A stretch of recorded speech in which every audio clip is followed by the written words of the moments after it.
Oui, au troisième audio, je vais reprendre presque la même chose dans le premier audio et deuxième audio. Mais là, on va quitter là comme on est na kati.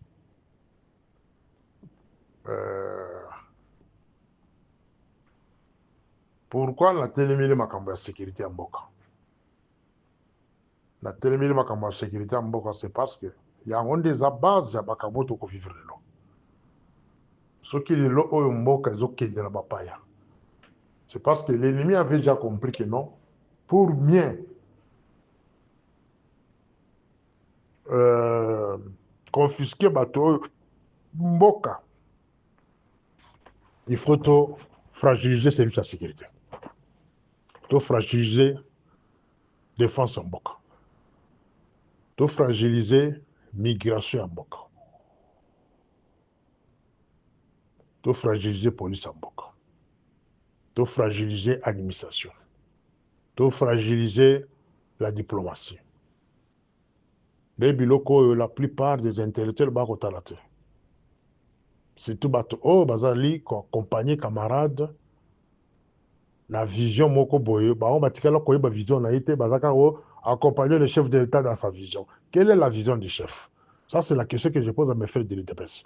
Quelle est la vision du chef? Parce que vision, il y a IDPS, oh, to conjugaka depuis 37 ans de lutte, à quel conseil est à mon côté. Alors, quelle est la vision du chef? Oh, bien, nous accompagner le chef de l'État dans sa vision. Quelle est cette vision-là? Il faut un aïbango.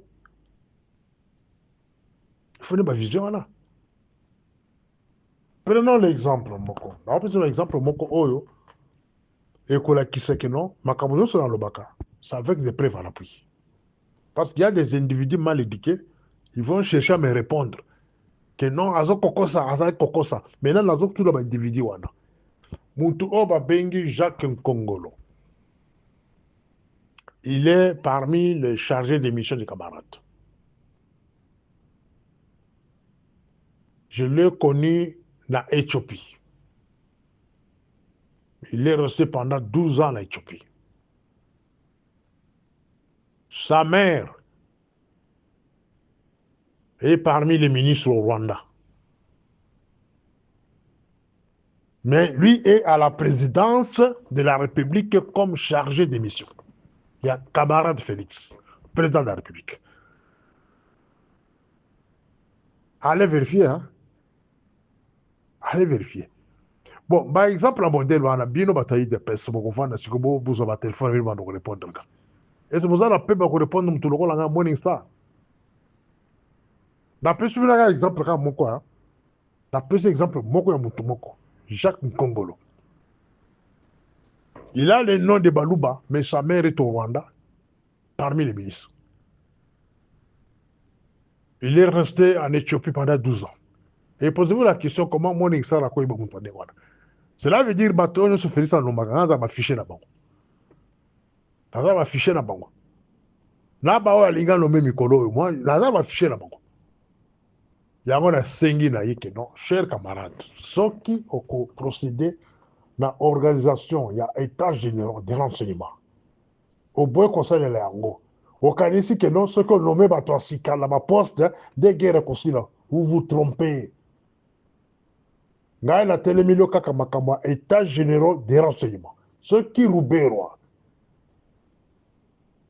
Bizi Makara, Anthony Kinzo, Jacques Nkongolo, Luta, bato nous sommes yo la tangia yo ebi rôle na bango la kata présidence. Et oui pourquoi ba peso batwana. Ba ebi ceux qui n'ont ça l'état général des renseignements té lo comme côté. Nous allons les chasser. Cela veut dire quand on vous chasse et aussi seront chassés. Parce que malé ba ça la wana. Ya ki ba la ki se bazana yo. Non, en même temps bazo ko de Kagame à côté de ces musiciens la kata Congo. Ils seront chassés. Parce que nous avons beaucoup de méthodes, de moyens qu'on va utiliser après vous.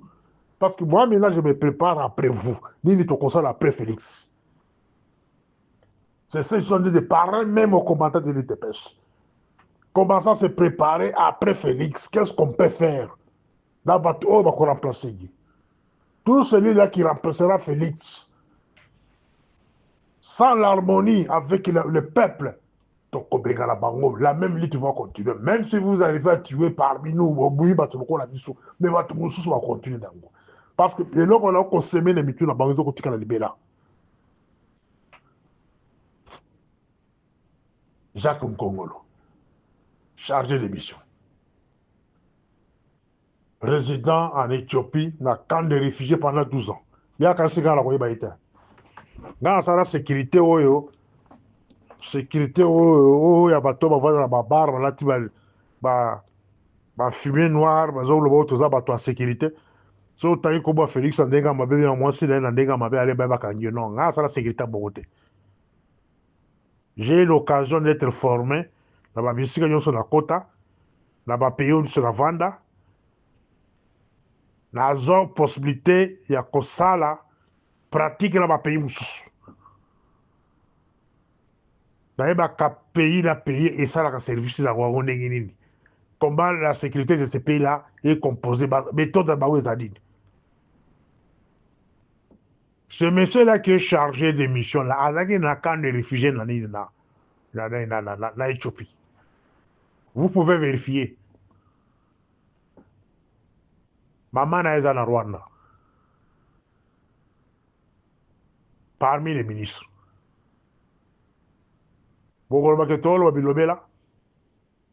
Nous sommes des gens bien informés. Tout ça, information partout. Dans le niveau présidence, Balongole n'a Serge Chibango. On le fait remplacer par une certaine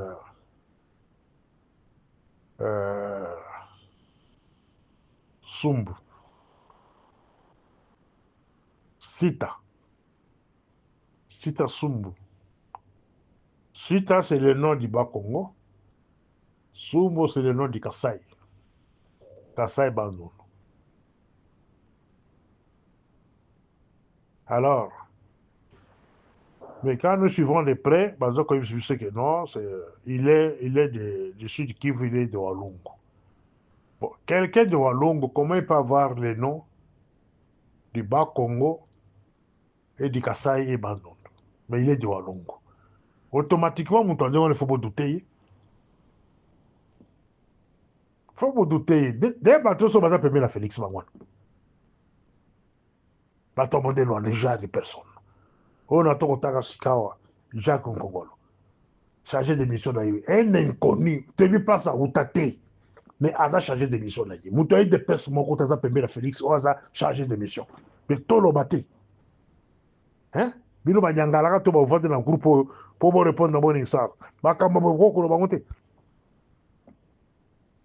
Donc, notre frère est l'otage de cet individu-là. Donc, la lutte de Morning Star, c'est d'enlever d'abord Félix entre les mains de tous. Au Bakangé, la carte de présidence. Parce que Félix a incarné au Babengi, sécurité à pays, défense à pays. Tant que Baton Bakangé Félix à l'otage, Félix, et donc sécurité à pays, la défense, ils ont aussi à l'otage. Voilà la stratégie de Morning Star. Il faut d'abord dénoncer ces individus-là, les chasser. Les 15 ans, à ce moment-là, on peut parler de l'indépendance du Congo. Ce que la question c'est la militaire du peuple congolais, vous regrettez? Parce que les 15 ans, ou bien les jours, il faut botter le moment avec ce monde entier que le Congo vous appartient. Beaucoup de gens jamais le Congo est dirigé par les individus connus. Moi, je parle ce qui est vrai dans le bout de la Demboka. Notre frère est l'otage de cet individu-là. Les Rwandais sont pas place pour piéger. Ils vont organiser des pièges comment et quoi voir. C'est ça, c'est le Chibango. Bakosala scénario moko ya makamwa solo tamba ça peut ba investigation dans ba service avec oui ya sola ibaki ya sola saleki bo et là ba piège non c'est Chibango ba koyisa la lokoso ba luba tout ça lokoso et ba longolien c'est le site là qui le remplace quand nous suivons de près site n'est pas congolais Quand nous suivons de près les gens qui au Rwanda n'est pas congolais, j'ai dit que sa mère est ministre au Rwanda. Mais Félix, ce que batoni nani apesaka oyo bagozi. Donc tout cela entre nous. Nani apesaka oyo les genres des individus pour nommer bango na poste clé. De individu oyo baki kovanda na présidence bazali koboya tout ça na état généraux de renseignement. Bazali koboya o convoqué même conseil supérieur à défense o constitution ezo kopesa yo banda ko convoquer yango en tant que garant de la nation. Les pays traversent une crise grave mais ozali koboya état généraux de renseignement ozali koboya ko convoquer conseil supérieur à défense. Mais ok, on voit dans quoi moko boye na ba individu moko ba aventurier avec qui ils ont à côté initiateur à réunion wala réunion wa lokuta improductif et ça ne peut le côté réunion wana réunion mo côté na Mouyaya Patrick Mouyaya un autre mouchard ye wana Patrick yo zo jouer rôle ya ministre de la communication à Saddam Hussein ya Irak. Ozali ko jouer rôle ya Kinke Mulumba, rôle ya conduire le peuple congolais. Patrick Keba, peuple congolais ko lien misuni na mboka wana. Keba. Mokolo yango, omoni ndenge rébellion zo ko avancer. Tension pe zo ko mata. Chaque ville qui tombe, ils ont battu cette tension au peuple congolais. C'est-à-dire, biloko nyonso Félix aloba na peuple congolais bato bakoma douter yango. C'est à 30%. Aujourd'hui, le peuple congolais lui accorde seulement 30%. Il y a de tout ce qu'il disait. Auparavant, c'était 100%. Fachibe, Bukotobolo, Bobaye, Wakadida. Biloko wana esili. Esili. S'il a l'habitude de consulter ses services de renseignement, à tout le monde, état d'esprit là-bas, il y a peuple congolais à niveau. État d'esprit à peuple congolais à niveau. À tout le monde, service, ça va y aller. À ce niveau, il y a peuple congolais, il y a tout le état d'esprit, il y a agent, il y a sécurité. Et à niveau.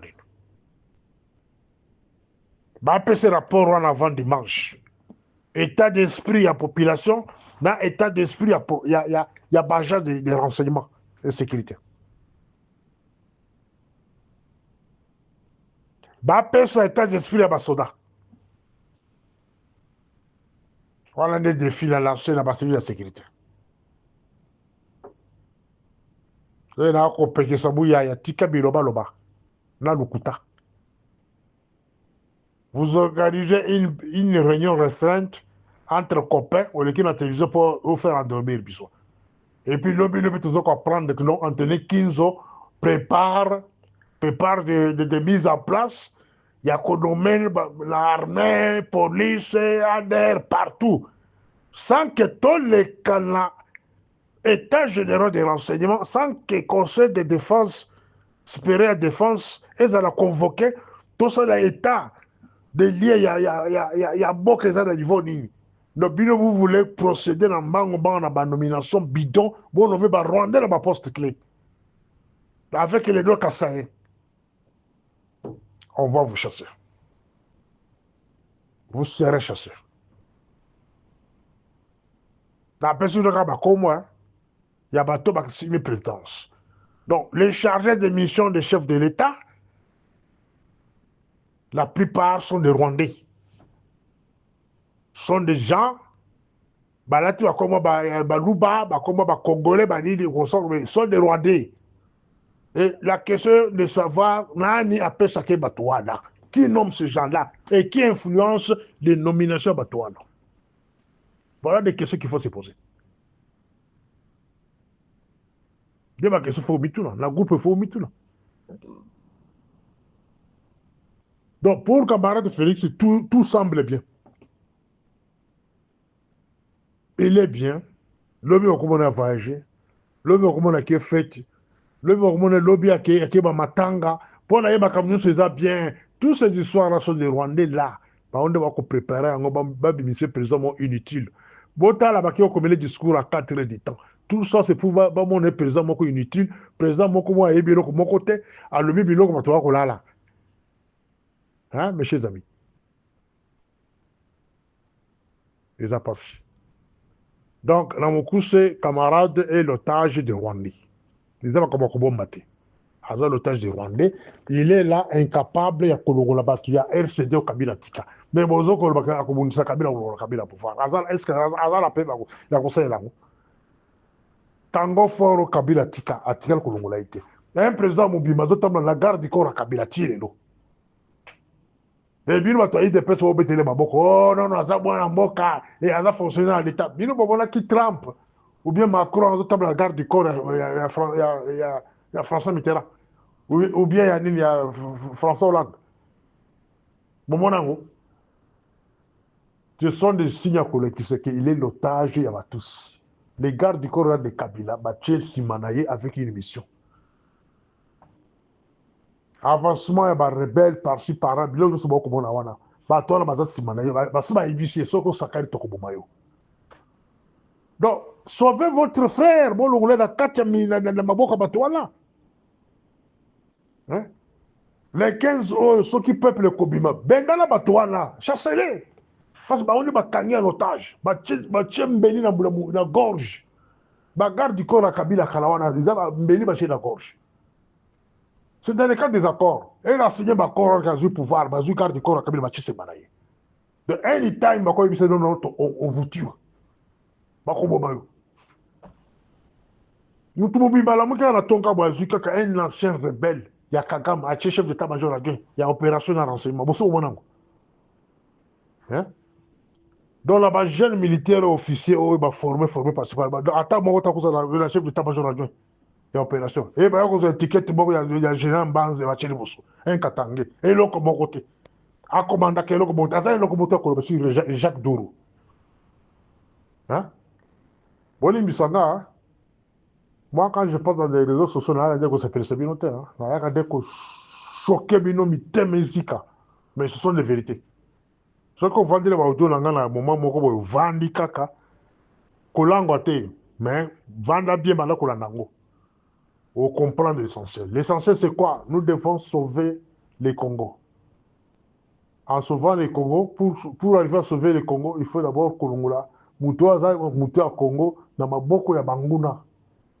Parce que bato na tangi na audio la débit na ba rebelle ba ko ya ba bato boko et vous ne verrez jamais ba côté na boko na babumi ba sita babumi ba Jacques Nkongolo babumi ba Rubero ba Bizima ba ko ba côté ba za bato na bango mais bino ba ko kanga bino ba ko boka bino ba mai mais ces gens-là seront là et puis ils auront des postes. Ils vont faire semblant de convoquer une réunion réconciliation et ces Rwandais-là vont se retrouver. Mais vous les Kassaïens, vous les Bakongo, les Bangala, on va vous chasser dans l'eau.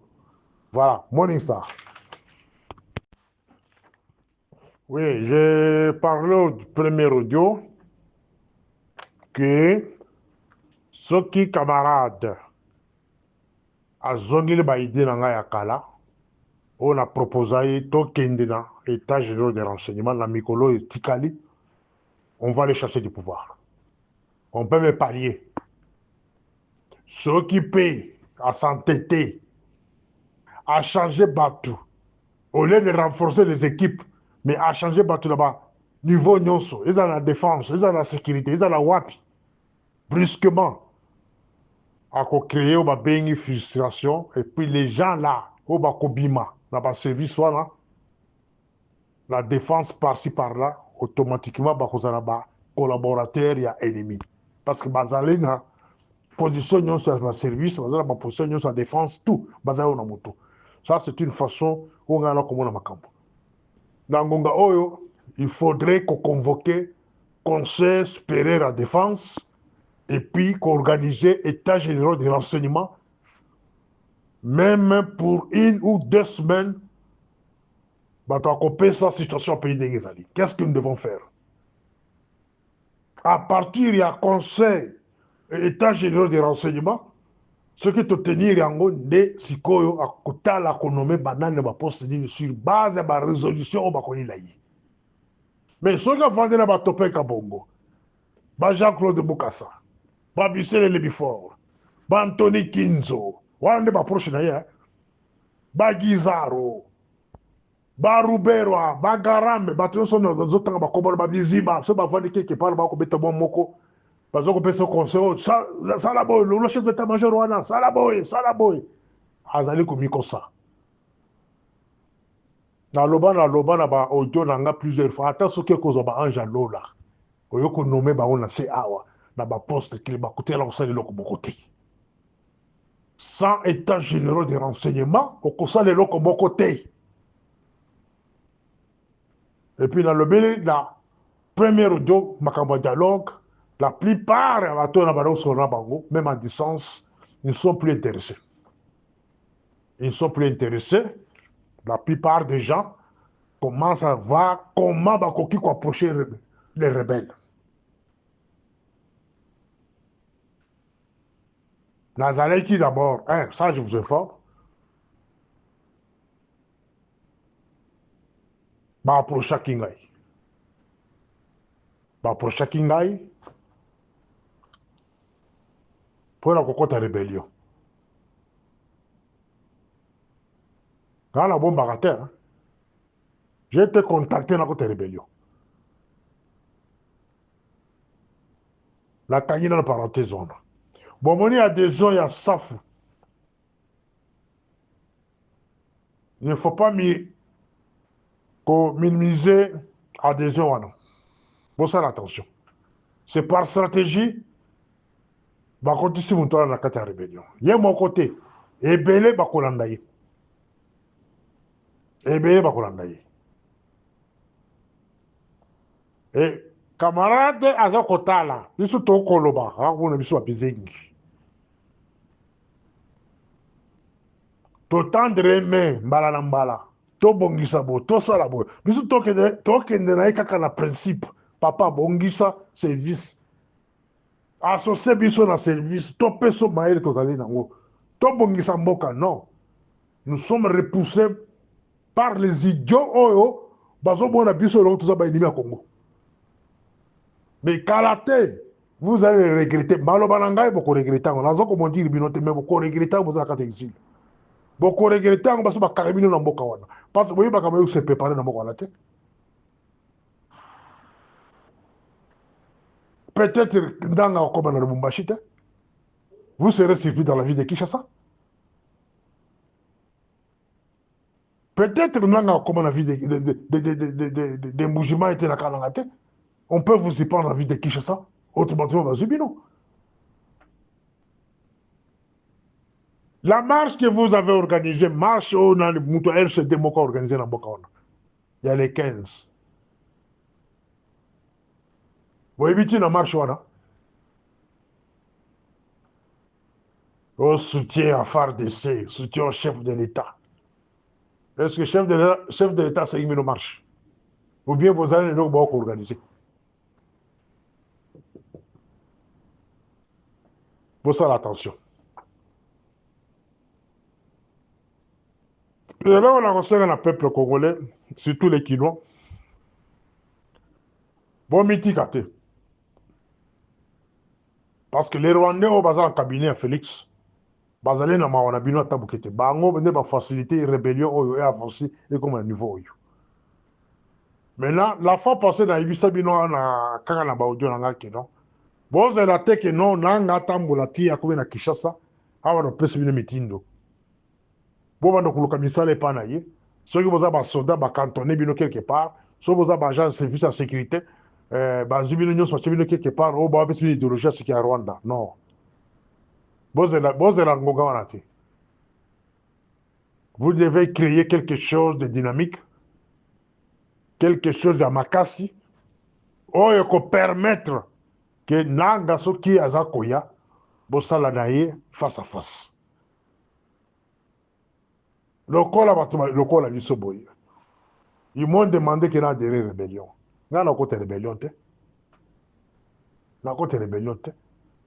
Moi, je vais demander au peuple congolais, tous s'organiser, tous dans la position de force, autre que négocier dans le Rwanda, il y a plutôt les rebelles. Être dans une position de force, c'est quoi?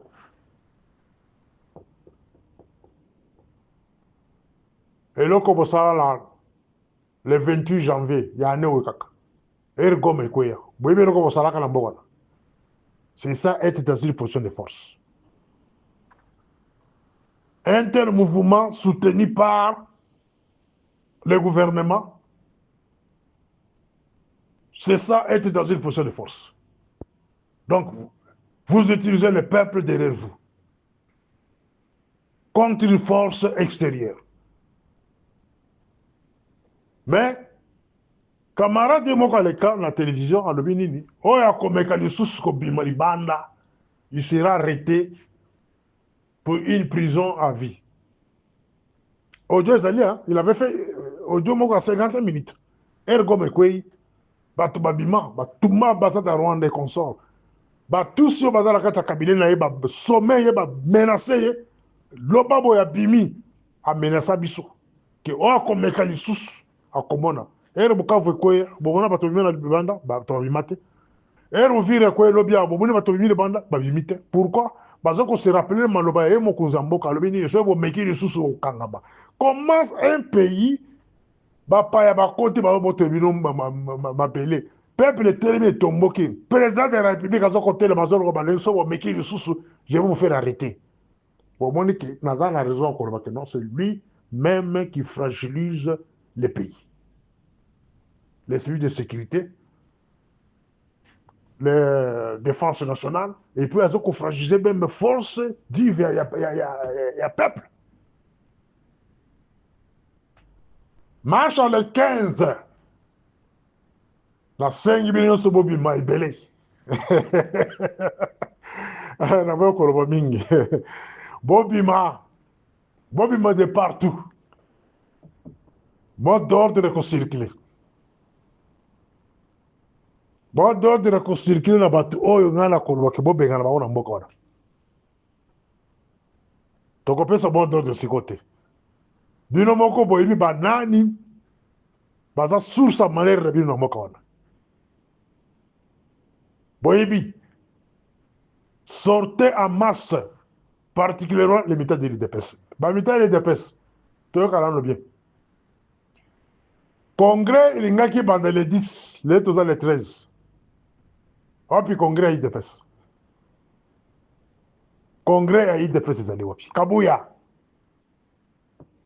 Deo. Congrès za wapi? Alors, les membres de l'UDPS, bon, nde bako manipuler bino. C'est comme ça nanga kokota na mboka wana, babana kokanga bino, et la majorité baboka bino ba fleuve. Parce que muto boko bundela lelo, mokolonga ya kozala te.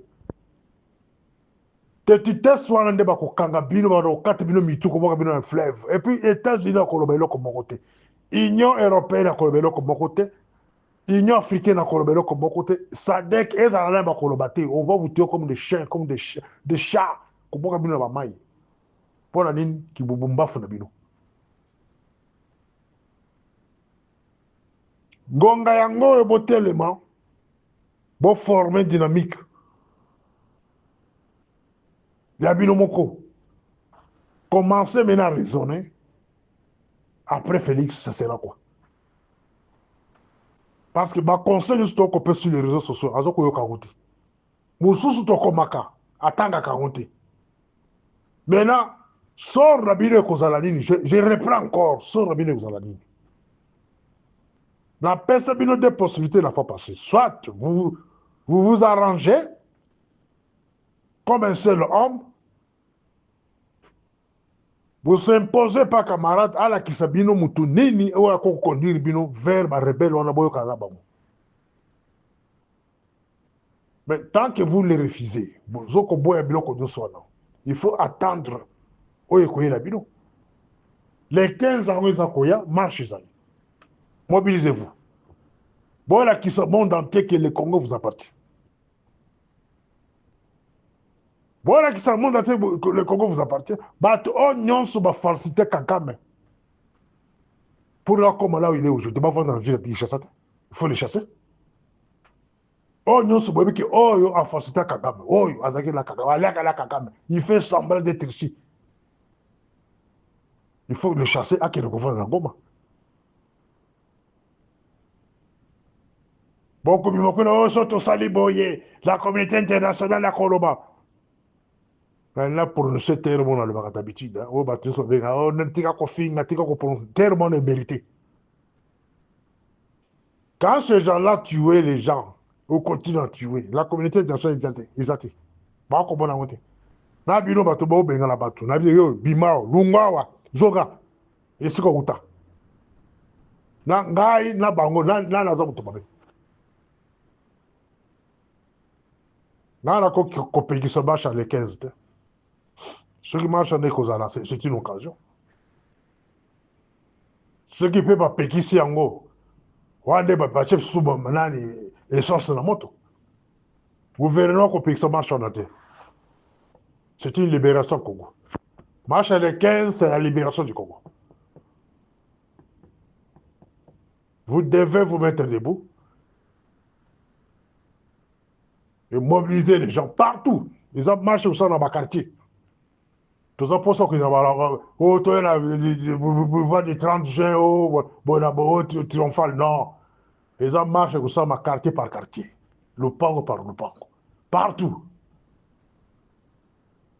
Ils ont marché comme ça, quartier par quartier. Lupango par Lupango. Vous voyez le système, là? Tout bêta, on a 2004. Tout bêta, on a 2004. Mais cette fois-ci, tu as actualisé, si tu as changé méthode. Là, il y a un lobby qui est bon bima. Il y a un numéro 2, il y a Congo. Il y a Union Sacrée, à lui, Tobima. Tokobima. Même l'esprit, Tokozala Bino. Il faut mobiliser les gens. Si vous ne le faites pas, il y a Bino style Kawana. Il y a Bino et Telme Kawana. Organisez-vous dans le niveau à quel nom Mokile Mobimba et pèse Bino respect. Ceux qui vont s'organiser, Babalaka ko manipuler Bino, de manipuler le président Bino. À qui on a discours à 4 heures de temps. Bon, mon encore. Anthony 15 va écrire un discours de 4 heures de temps. Azobo sana kene parmi ya ba parlementaire wana, bato ba prostate bazali, bato ba diabète, bato ba tension. Qui est celui-là, un papa, un vieux papa de 60, 65 ans, 70 ans, avant de quitter pendant 4 heures, ayo kakade Félix Azokoloba. Ata binomoko. Bon, mon exemple, c'est que non, bah, discours de Salaka, et les kakaba, c'est juste la sécurité. Tout ce que Félix fait, il le fait seul, avec son petit groupe restreint. Il y a bateau qui manipulé, bateau qui joué en otage. Qui ne pas que oh, bateau qui a confiance, la nommé bateau. Non, il y a nommé bateau dans ma poste, mais au consultant à côté. Il nomme les gens dans ma poste, à consultant à côté. La preuve qu'on sait espérer la défense à ça la côté. C'est comme ça que vous avez la nuit. Comment vous voyez qu'il y a Kwemboy, situation des armes à la côté. Azo se contenter d'un mensonge, voilà.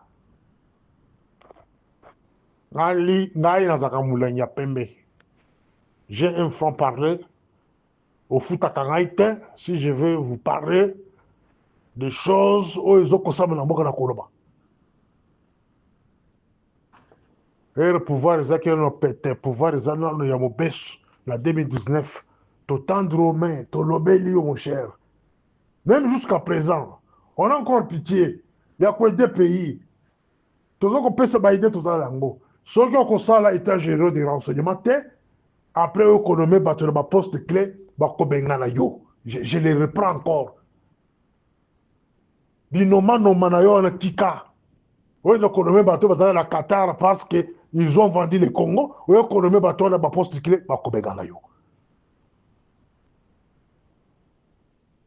il y a RCD, bato lokolo babisele before. Okonome bango na poste clé, bakobenganga yo. Okenda kuzoa za kuna na nini na Ituri kuna consort parmi ba rebelle bato akanga makala. Onome chef d'état-major babengani yo. Ce peuple va comprendre ma gêne. Depuis que vous êtes là comme chef de l'État, ma poste clé nyons au nom de Kabatso, à Zamuto MLCT, à Zamuto RCT. Ma poste va comprendre ma gêne. Et puis, ceux qui vont vendre comme côté dans l'île supérieure, Batu Yamaele, Anthony Kinzo, Aouta Wapi. Aouta Wapi, comment il est devenu directeur de cabinet Nayo? Comment aujourd'hui, il peut sa loi, il y a cabinet. Celui qui nomme les gens, celui qui propose les gens. Et celui qui signe même. C'est quoi ça?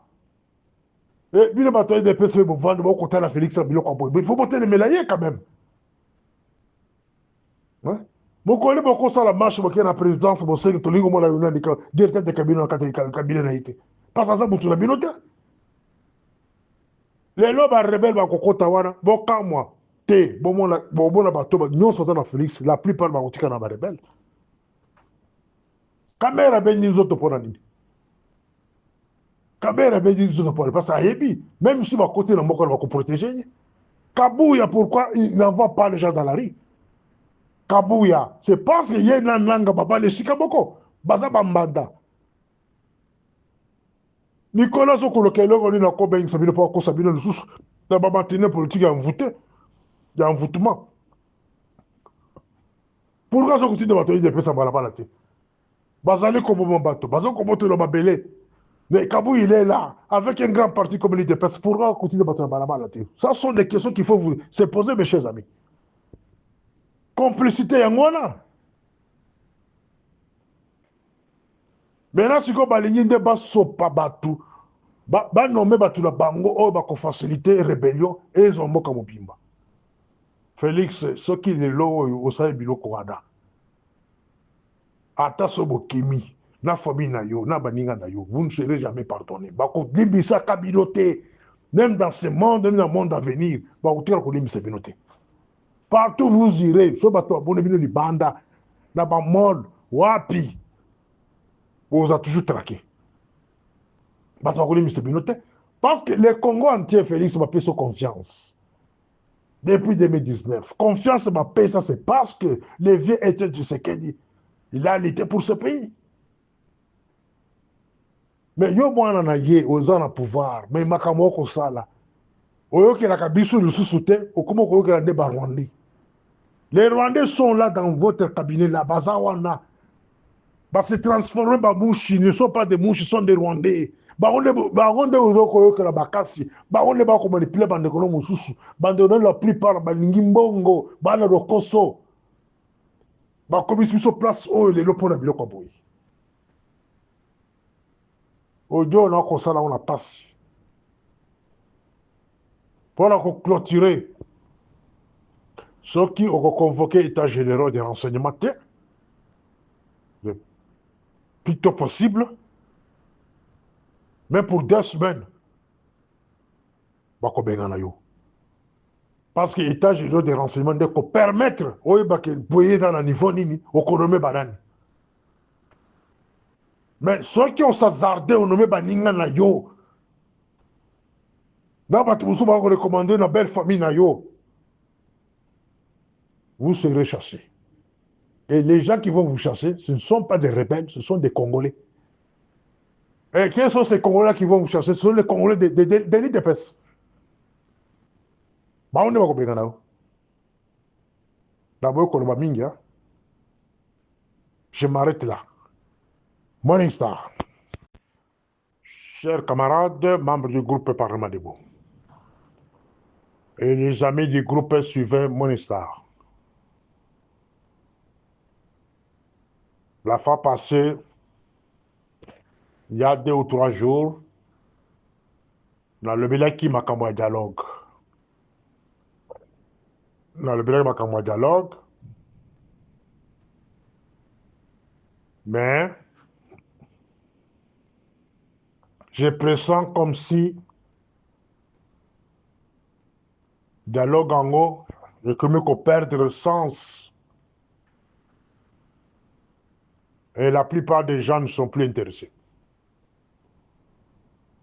Je dis bien dialogue en question. Oh yo, la bête la c'était, mbala mbala, mais selon les sondages, Selon les infos, on a causé dans la milieu Moussous, les gens ne sont pas intéressés du tout. Qu'est-ce que les gens disent? Bah, camarade de Félix Fogona Mato na yo, na famille na yo surtout. Bato balobi boye. Moment basenga que dialogue, c'était au niveau où Bunangana ezalaki qui na maboko ba rebelle. Goma ekoyate, Bukavu ekoyate, ba Uvira nyonso na ekoyate, possibilité ya ba Kalemi pe na Katanga ekoya ezali. Mais kaka la voix ici qui te parle, et senga dialogue. Mbala na mbala, na senga yo état généraux des renseignements. Tokende na état généraux des renseignements, tokosala na banani, bato nini yo mema, bato nini yo okuta, service eza na niveau nini, défense eza na niveau nini, na senga yo eloko wana mbala na mbala.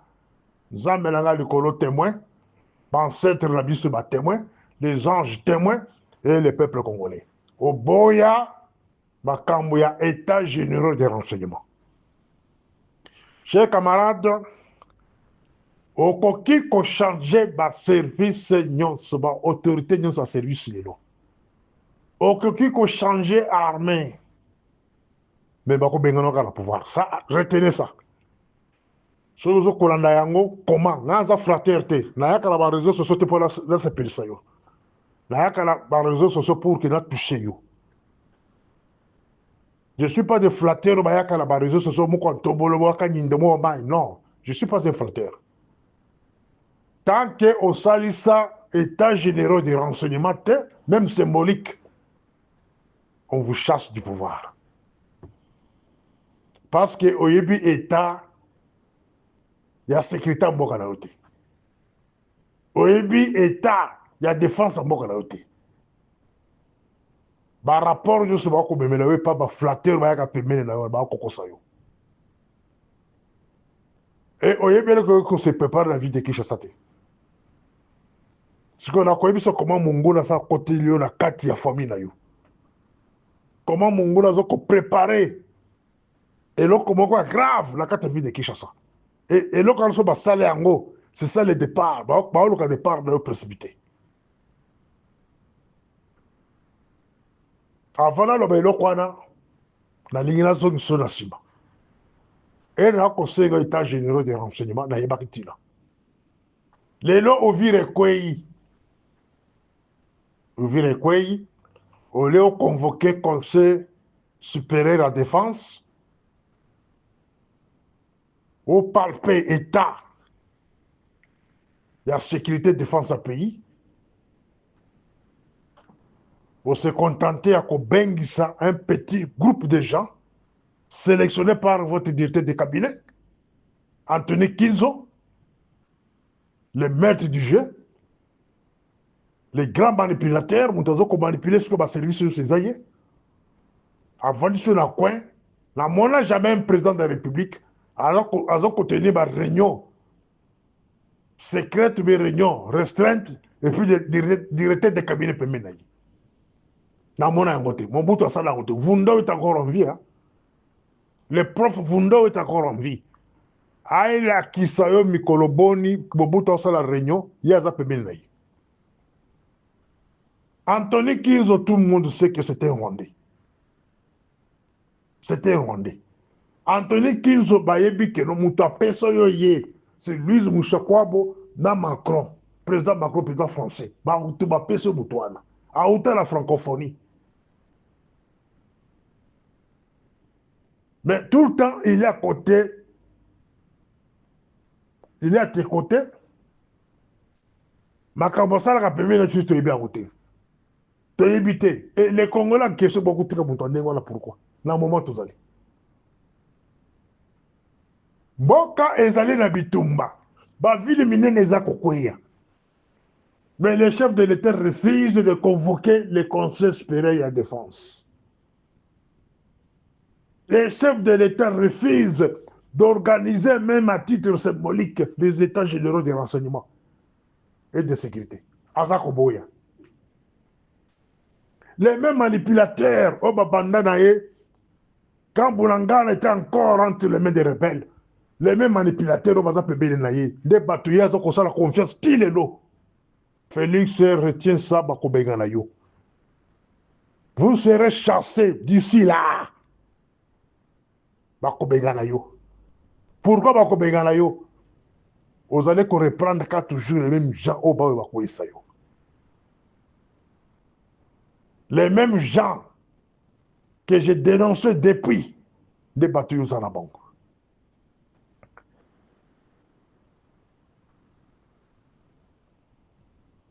Nangonga oyo eza ngonga ya koprécipité lokola Mobutu na 1996 ndenge aprécipitakia bato baza koespere tia Tshisekedi comme premier ministre, bato bazali koespere kozongisa baki ya conférence nationale souveraine. Mobutu ase précipité ke nokotia Kengo comme premier ministre, ase précipité lisusu ekotia Likulia en dernière minute. Changement brusque wana esala nini? Et facilita qu'à rébellion et avancer. Parce que les gens que vous allez enlever aujourd'hui dans des postes clés, frustration à Bango, et qu'on pousse collaboration à l'ennemi. Peut on stopper en monter. Vous avez la possibilité de stopper le Kwanate. Au lieu de changer les gens dans des postes clés aujourd'hui, par exemple l'appareil à défense, il faut renforcer l'appareil de défense. Ça, c'est un conseil à moi personnel. Il faut renforcer l'appareil à défense. Au lieu d'enlever ceux qui sont là, mais renforcer moi. Renforcer et puis convoquer un état généraux. État généraux, il y a défense et sécurité. Après convocation état généraux des renseignements, défense, sécurité, c'est le moment où vous allez envisager comment nommer ma poste clé. En ce moment-là, vous avez la situation du pays entre les mains. Oyebeki na Muchacha na Mongonga oyo, qu'est-ce qui se passe à Muchacha? À Ilebo, à Ngandanjika, à Dilolo, la situation de sécurité est comment? Donc, vous avez la situation de sécurité entre les mains. Oyebeki so na nommé mutu oyo lelo na poste oyo, na niveau ya état généraux, résolution à état généraux et le bakini sur monsieur, par exemple Morningstar. Qu'est-ce que les gens disent de lui? Il est capable en quoi? Qu'est-ce qu'il a déjà fait dans la vie? À quel niveau il peut aider le Congo? Ça, c'est un exemple que je donne. Voilà, si on me nommait aujourd'hui, les gens mais Anthony Kinzo va vous présenter des listes de gens du RCD, des rebelles, les gens qui ont tué les gens dans ce pays-là, qui nommaient tel chef d'état-major, nommaient tel renseignement militaire, nommaient tel renseignement civil. Nous avons fragilisé l'appareil de sécurité, ils ont eu mon président de la République. Il faut la vérité. La frustration qu'on crée d'ici quelques jours, la nomination na wana au kolela. Ce qui au koyoka ngaite, attention au kimi. Et si nous sommes au Congo, et si nous sommes au Kima, et à la famille, et si nous sommes au Kima là-bas, convoquer les états généraux des renseignements. Ça ne coûte rien. Bambongo batoa kolela na mboko na lokuta au 80 000 ba pesa la Barcelone. Ça peut permettre de organiser les états généraux des renseignements. Ba o bazali musika. Ba ko landa yango. Na ba écran géant. Mais ba o baza sur place. Ba ko participer. Convoquer conseil supérieur à défense élargi. Quand je dis élargi, les gens qui tirent comme ça dans mboka wana te, mais ça dans mboka mosusu. En cas de guerre, il y a que pays attaqué par les ennemis. Bah convoquer bah expert nyonso ya pays wana. Par exemple, je prends le cas de l'Iran par exemple. Je prends le cas d'Israël. Bah salaka appelle na bato na bango sur les bandas. Tous les experts. Ceux qui ont un moyen pour qu'ils ne mboka wana te lokola ba biso boye. Vous donnez votre expertise même à distance. Comment on peut sauver le pays? C'est ce qui vous manque, camarades. Et le que vous manquez, Yangwana. Yo, oza toujours borné, oza na kati kaka ba Rwandais, wana ba vanso da présidence, ba on est pas ko dicter yo. Na ba flatteur, mousso ba dekolanga ba luba o ba bazou en otage. Na mensonge. Mensonge ba pesa yo depuis ki bunangana ekweya. Et souka pe mensonge wana. J'apprends, ceux qui n'ont d'autres na habité, que vous comptez nommer certains Busselele dans ANR. Un certain Kachamalou Boya comme chef d'état-major. Hein? En tout cas, c'est regrettable. Au milingité, au lingi peut commenter. N'a-ba comment va-t-on à Kotanga? Ceux qui ont nommé Bango Lissous, oh bah Filémon, oh bah Papi Mbouyi, Banani, bah comment on a Kotanga? Ces gens-là n'ont rien à voir avec la sécurité du pays. Ceux qui ont dans la Qatar, la Qatar, que non, bon ça la boye, ceux qui ont signé en boye, voilà la récompense de Kopé Sabino, Ozo Mikosa. Non, mais on a kaka bako begano na bango. On peut me pallier. Stratégie des rebelles maintenant, exact, bako qui de Qatar nous soit naté. Bazali koko sayo. Bazali koko sayo. Stratégie de bango, parce que ba côté de famille na yomoku. Votre propre famille. Na ba proche na yo. Les gens qui ont sur la place publique, mais je parle pour épargner ma âme. La manipulation est que, ici, famille, ici, proche de Moussous. Que ceux qui ont échoué, ils allaient battre, ils ont sa confiance, ils ont poste. Ces gens-là doivent être tués avant que Baba Bimamboka. Mais c'est une erreur grave. Une erreur grave. Si vous osez cibler certaines autorités, la mikolo, cela va occasionner pillage, des ordres de cocotte partout. Là, on a besoin de manipuler, on a besoin de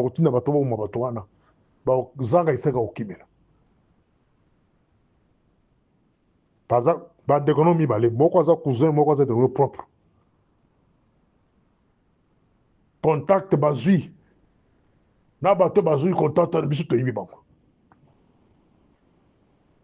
Pour préparer certains jeunes drogués, des bandits, baba na ko cibler, ba autorité ou bazar en fonction aujourd'hui dans Mokon. Et cela va occasionner le pillage et puis désordre généralisé. Bassa la honte. Bassa la honte. Les problèmes au Congo résident dans la ignorance au bino bozanango. Pour la convoquer, biloko bibale o na loba butu moi. État général des renseignements. Au boya yango. Yo camarade Félix, au boya lo kona koloba. État général des renseignements, au boya yango. Da proposé lo kona depuis 2019. Votre ancien conseil spécial BEA a élu lo kona zo koloba. Le fait qu'il bénisse ça, personne n'aime. A élu yango. Mon vieux Goliath. A élu makabona koloba. Personne n'aime. Au boya biloko wana, au boya yango. Et tout le monde me disait que non, c'est votre frère qui refuse ça. Pourquoi? Parce que les Rwandais qui vous entourent, balgi koyo comme organisation de sécurité en Boko Haram. Maintenant, ton copain sans confiance en Nengenini. Hein? Ton copain sans confiance en son signe. Suivez-moi au deuxième audio. Morning Star.